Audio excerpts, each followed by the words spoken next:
we are back with episode 3. We're going to be talking about the ideal client. We're going to get into why your ideal client is the most important thing and how to really understand your ideal client and how it will benefit you in your business. I honestly feel like the ideal client is the most important because without the ideal client, you lack so much clarity and you end up doing so much rework within the structure of your business that it's honestly worth it to just sit down and get very, very clear. I remember I struggled so much with just honestly the clarity of an ideal client because I felt like it was a joke. Destiny would tell me all the time, you need to figure out and get clear about your ideal client and like everything will change for you. I promise, blah, blah, blah. And I would just be like, girl, listen, I'm not going to sit here and like imagine this person who doesn't exist. And I just thought it was very frou-frou, you know? And I was like, it's a waste of my time. I had other things to do that are way more important. Like I don't have time. And then when I sat down and I really, really like had it resonate with me was when she was like, you're wasting your time on these people who aren't your goal. Like what is the point? Who are you trying to get to? Who is your dream client? Your ideal client is your dream client. And if that helps you to understand it more, depending on where you are in your business, then think about it as your dream client, because that's what helped me, because it kind of took the frou-frou away from it. It was like, where do I want to be? Who do you want in your business? Exactly. That's what your ideal client is. Mm-hmm. When you think of your business in 5 years running smoothly, all your boundaries are set, you love your job, you love what you're doing, who is that person sitting in your chair? And that really is who your ideal client is. We mentioned before, like when you're talking to everybody, you're talking to no one. So when you don't know who that person is, your services don't align with them, your experience doesn't align with them, your value that you're giving does not align to them. Even simple things as your aesthetic does not align with who you really want in your chair. So if I don't have a clear vision of who I want, I'm going to have people messaging me who want green hair. And that's just not who I want. So once you get that clear idea of who your ideal client is, you can then begin to truly create the business that you want. How do you find who your ideal client is? Who's yours?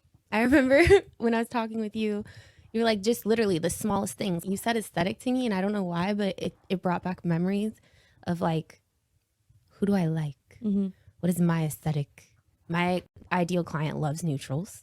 She wears black, she wears tan, she wears white, she wears brown, she wears forms of beige, right? She loves angel numbers like me. She is spiritual in some way. She's a successful woman in her own right. She's very strong, you know, but super sweet, super nice, cares about people, has designer something, okay? She's into designer, right? So she's not afraid to like, you know, spend a little, you know what I'm saying? But it has to be on quality. I'm serious. Like, she's a real person. Yeah. And what was crazy was when I got super clear, I understood how it was marketing, how to attract that person. And then I was like, holy crap, my ideal client is me. Oh my God. I was trying not to cut you off, but literally that was what I was about to say. And I'm like, and the more you realize, like, your ideal client is you. Yes. Whether it's you now or you in 5 years or you in 10 years, like, it is you. Yeah. It's and that I person think that's that how you want to attract. Yeah. And that's how you're able to, like, relate to them more. It's so funny you said that because I'm sitting over here like, keep your mouth shut. Keep your mouth shut. Like, my ideal client, like, she doesn't wear crazy dramatic lashes. Like, she appreciates the drama, right? If there's like the moment, the time, the place, she appreciates the drama. But like too much drama, So I have some clients, right? It's hilarious because I've formulated so many like different things with these people, and they've come up with like terms and words for other people. When they sit in my chair, they'll be like, girl, I was sitting at like, you know, Ale House or something, like with my husband. I don't know. And then they'll be like, I saw this girl with her lashes. She had on the Duval special. I was like, what? No. But they're hilarious. Like, my ideal client is like, I want to be her friend. Yeah. You know what I mean? Like, yeah. I want to learn from her. Like, I learn so much from my clients just when they're in the lash bed, and I really look up to so many of them. When I figured out who my ideal client was, my business is going to attract an older clientele. I have luxury prices. Extensions, I call them high maintenance to be low maintenance. They require you to take care of them. They require maintenance. So I attract someone who is willing to invest in themselves so that on a day to day, they can use their time on other things because they're an important person that has a lot going on. I realized once I truly attracted my ideal client, because I can pretty much say that for the most part, every once in a while, don't trust my gut and like bring someone in and I'm like instantly like, oh, I shouldn't have done that. But if I would have sat down and been like, is this my ideal client? I wouldn't have taken them in. But anyways, I realized that when I truly had my ideal client in my chair, my business became so much more enjoyable because I wasn't dealing with like the complaints and the late night calls and the late night texts and the reschedules and even my conversations in the chair. Because I have these successful women, our conversations were uplifting. They were encouraging. They genuinely care about me as a person. The conversations are different. My clients aren't coming and talking about like the one night stand they had last night. Oh, I never have clients talk about that. Yeah, but I used to. I did too. Yeah. And so it's like even my mental stability, my mental health, I don't necessarily leave this like salon as mentally drained as I used to because of who is sitting in my chair. You know, you're able to relate to them a lot better because again, it ends up being a version of you. So what are your business goals? I think is very important before you kind of like truly figure out who your ideal client is. Because if you don't know what you want in your business, which we talked about in the last episode, if you didn't get a chance to watch that, I would definitely pause this, go listen to that, and then come back. Because you need to figure out what are your business goals. So like financially, what are your business goals? Physically, what are your financial goals? And really get a vision of where you want your business to be before you bring that person in. Where I wanted my business to be specifically is like, I knew I didn't want to work on the weekends. I knew I didn't want to work in the evenings. So that meant that I needed to be attracting a client who was able to work with that schedule. So that was able to create my ideal client of, okay, my ideal client. Yeah. Okay. So when I first started this company, I was waking up at like 3 a.m. to do lashes at 5 a.m. I was restructuring who I was and how my business ran to please other people. And it's amazing that you said that because I feel like if you are just starting, make sure you don't do that. Like, yes, your clients are important. Yes, you want to start to like, you know, get the bag, make the money, all the things. But I was so beyond exhausted, speaking of hustle culture in the last episode. Girl, if I would have never done that, I probably would have been even further and had more of the clients that I wanted. So I think that that was really important. Yeah, getting clear on what that looks like for you. My ideal client needs to be able to work with that schedule. So I know that my ideal client is either a successful professional that is able to take off work without a problem or work from my chair, or maybe she's a stay-at-home mom who has the flexibility to come in during those 9 to 5 hours. So that was able to be like, okay, so I know my ideal client is this. So like my ideal client probably isn't a young person working retail because like that's hard for them to get off from work who can't necessarily take off the time to come in. And sometimes it kind of seems harsh, but it's just the reality of who you're attracting and what you want. I also know that my client is going to be of a higher class, I guess you could say. An income bracket? Yes, because my prices are a higher price point, and it is not just your initial investment, but the continual investment that comes with extension. So I know that they are able to afford that. So, you know, they're probably not just graduated from college or in college because, you know, it just is what it is. I can't even sugarcoat it. You know, it just is what it is. I'm just going to be honest. But once you're clear, they need to be, they need to be able to afford that. So that kind of allows me to figure out, okay, what is their profession? What is their availability? And then also I play Christian music in my salon. So like you do that. My ideal client, even if they're not a Christian, they are open-minded and they are okay with like the fact that I do love God and like that is a very important part of my business. You know, just the little things, knowing what you want in your business is going to then be able to allow you to create who that person is. And it seems silly. You gotta really get specific. I'm talking like, where does she like to eat? What does she like to drink? What does she do in her free time? Yes. What is she? So my clients love LaCroix. We talked about this. I will buy double the amount of LaCroix that I do still water. Yeah. And it goes twice as fast. Yeah. Still. Well, and knowing those little things, because at first, like, I'm not going to lie, when I first really got down to ideal client, it was with my business coach, and she gave me this huge worksheet, which stay tuned because we have a surprise for you guys to fill out. And I'm just like, why does this matter? Like, what does me doing her hair have anything to do with, like, what does she do in her free time? Yeah. But it was like, I did it. And then it was like, when I started marketing, your client is looking, as much as they are wanting to come to you for whatever service you're offering, they're also coming to you for you. And they want to relate to you, especially in this social media world where they're able to get to know you before they sit in your chair or come to your boutique or whatever your profession is. They want to know who you are. So if I know that my ideal client loves to get up in the morning and meditate and take time for herself, I'm going to be sharing that kind of thing because that's already something they can relate and puts me different from the hairstylist down the street. So that's one of the reasons why those kind of things are important. It's also important because if you know your client is on a health journey and loves LaCroix instead of soda, then that might be something that you're going to offer inside of your business because you know that she likes that. And it's that point of difference that you are now able to offer that person to, again, set you apart. Getting clear on who our ideal client is and how we want our business to run is also going to be able to successfully set us up in our business. I like to get super personal. I feel like it's easier to relate to about how we both run our businesses. Sierra's ideal client is very on the go and busy. Her clients are coming to her every 2 weeks. And so they need the availability even to be able to like book with her online because in every 2 weeks, they just need to be able to kind of pop on.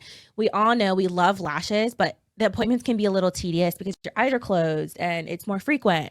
So she knows her ideal client and knows how busy they are, but they still care about, their appearance. And so for her, like that online booking works because it doesn't take her like constantly. I feel like you would constantly be on your phone. Oh, I like would. I'm already still constantly on with my you phone. having every 2 weeks, where my ideal client, because they're only coming to me every 8 weeks, it's easier for them to set up that appointment when they're right then and there because my appointments take a little bit more time. So they're able to, align the rest of their things around my service.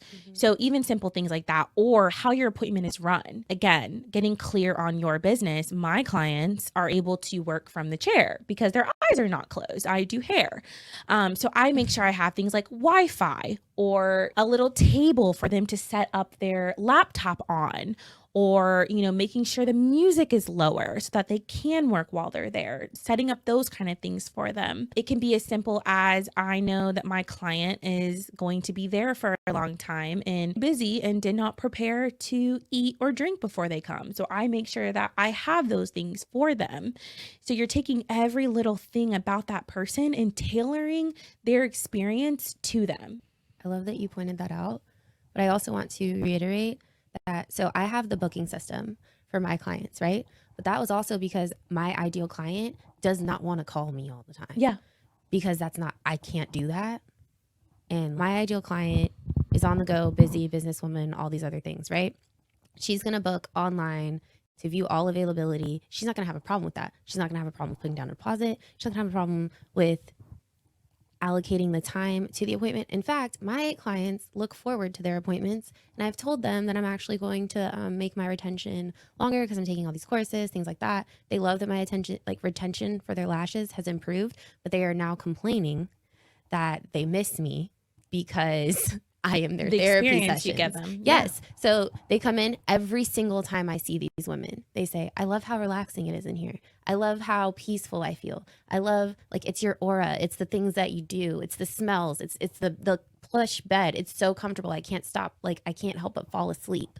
Things like that. Because my client is looking forward to that break in time that she makes for herself. Because she's so on the go and she's so in demand all the time that she actually, I've made it a perk that she can't look at her phone. Yeah. Right. Oh, because I love that. for me, oh girl, if you tell me I can't look at my phone for 2 hours, I'm like, oh my God, the world's going to freaking shut down. So I have to calm them down like me. I'm like, okay, it's okay. It's okay. Yeah. Like, you'll be fine. Everything's great. This is time for that. you. This is your time. This is your place. I love that so much. And it kind of goes back to when you were saying that, I was thinking about like my business. I actually just had a client recently reach out to me because she just moved out of the state and has full intentions of like coming back and seeing me, but it just did not work out this last time. And so she had to go see someone else, and she sends me a text and she's like, girl, can I just tell you how much I love and appreciate you?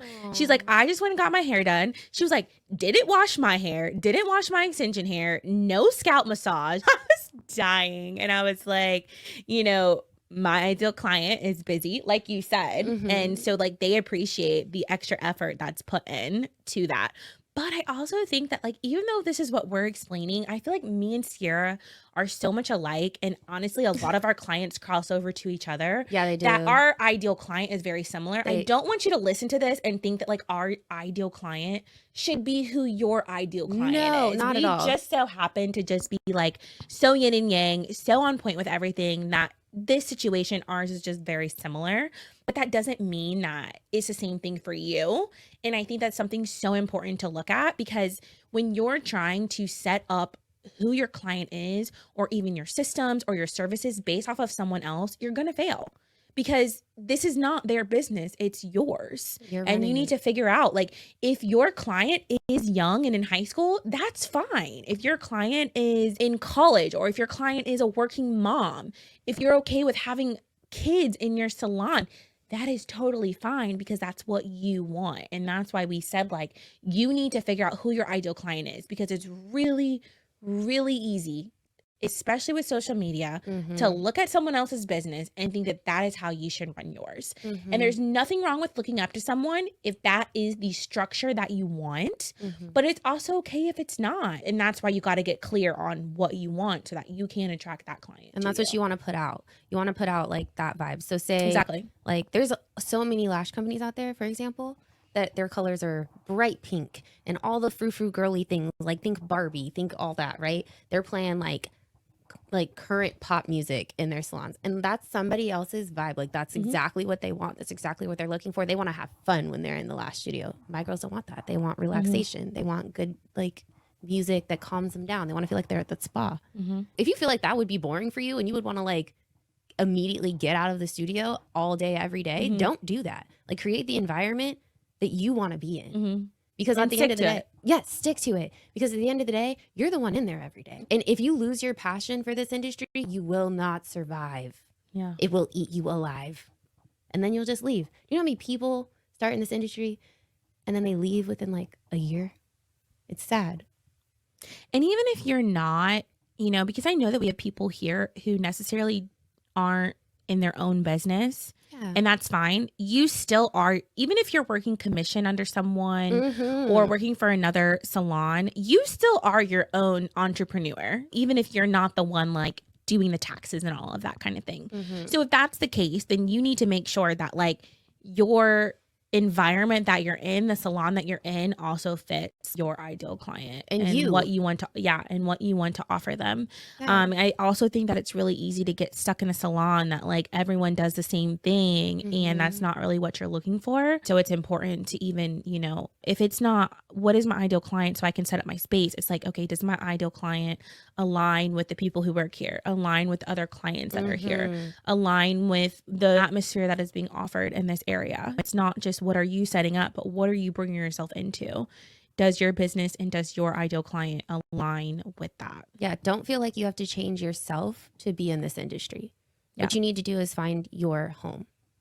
Or create it. Once you're super clear on who your ideal client is, not only are you able to align your business to cater to what they want, but you're also able to talk to them clearer. So if I'm a lived-in color specialist who does extensions and who does natural extensions, I'm never going to post a bleached out blonde with 26-inch extensions, because that's not who I want to attract. So you're able to build your social media platform better based off of what you are producing and what you're putting out there.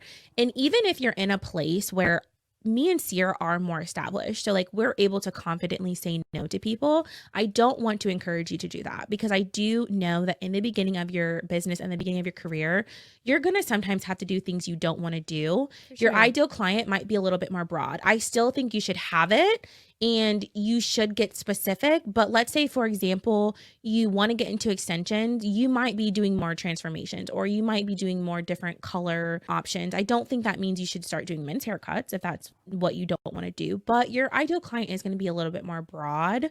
But you do want to make sure, if I know, okay, I have a ton of like blondes and I don't necessarily like doing blondes anymore, restructure your ideal client and make sure that what you're putting out there as far as your marketing or your social media is only attracts to your ideal client.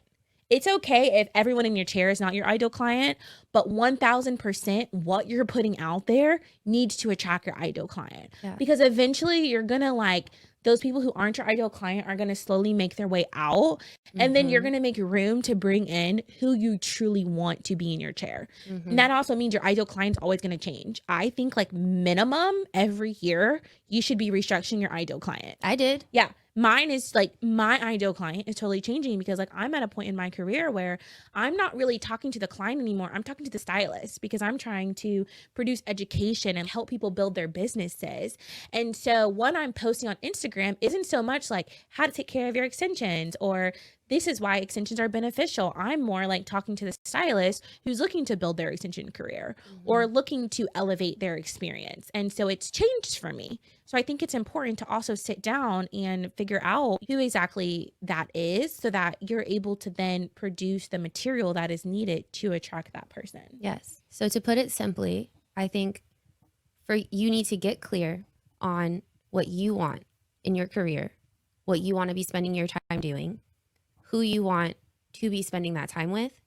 And then say you're not exactly there, you don't have everyone as your ideal client yet, anything like that. Once you do get someone who is close to that ideal client, you need to create that content and you need to put that content out because that will then help you keep feeding that ideal client to come in. Like you're trying to like seduce them to you. You know what I'm saying? I remember when I first started my ideal client, my business coach was like, think of one of your favorite clients ever. When they're coming in, you're so excited. Yes. And then ask them like, hey, do you have anyone that you could refer to me? Because like odds are like their friends and the people in their life are going to be like them. They are. So asking referrals from those people are going to be something really, really big that's going to help. Yeah. And create that referral program. Don't necessarily offer it to everyone because if you have someone in your chair and you're like, I don't want more of this, then don't tell them about your referral program because guess what you're going to get, girl? You're going to get more of that. That is so true. It is. And I learned that. Honestly, I used to tell everyone like, we have this, like I have a referral program, blah, blah, blah. No. Offer that referral program to people you want to see more of. You know? Yeah. No, I love that. Yeah. So we've talked to you guys about ideal client. And some of you will be like, I still don't know what ideal client is. Well, we got you. We got you guys. Okay. Go over to our Instagram, blended_podcast. Send us a DM that has your email and put ideal client. And we are going to send over a free worksheet for you that is literally going to break down who your ideal client is. So you don't even have to think. You don't have to figure it out. Nope. You don't got to think. We got you. It's fine. Yeah, we got you, girl. So go ahead and DM us again, blended_podcast with your email that you would like your worksheet sent over to. And then we will get that sent over and it'll make your process so much easier so that you can begin to create the business that you're looking for. We really hope that this episode brought you guys joy. We hope that it helped you figure out anything that you're struggling with. As always, we are always here for you. If you need us at all, just let us know. Send us a DM, #BBs, and we will see anything that you're doing. We love to see all the support, and we really want to thank you for all the love you've been giving us. Bye. Bye. Thanks for being our blended babes, AKA BBs. Join the conversation and let your voice be heard. If you're ready for a revolution, don't forget to leave us a review wherever you're listening and follow the journey on Instagram at blended_podcast. Share this episode with your BB who is ready to beautify the beauty industry and rewrite the standards. Get all the tea from this episode and more in the show notes. Bye.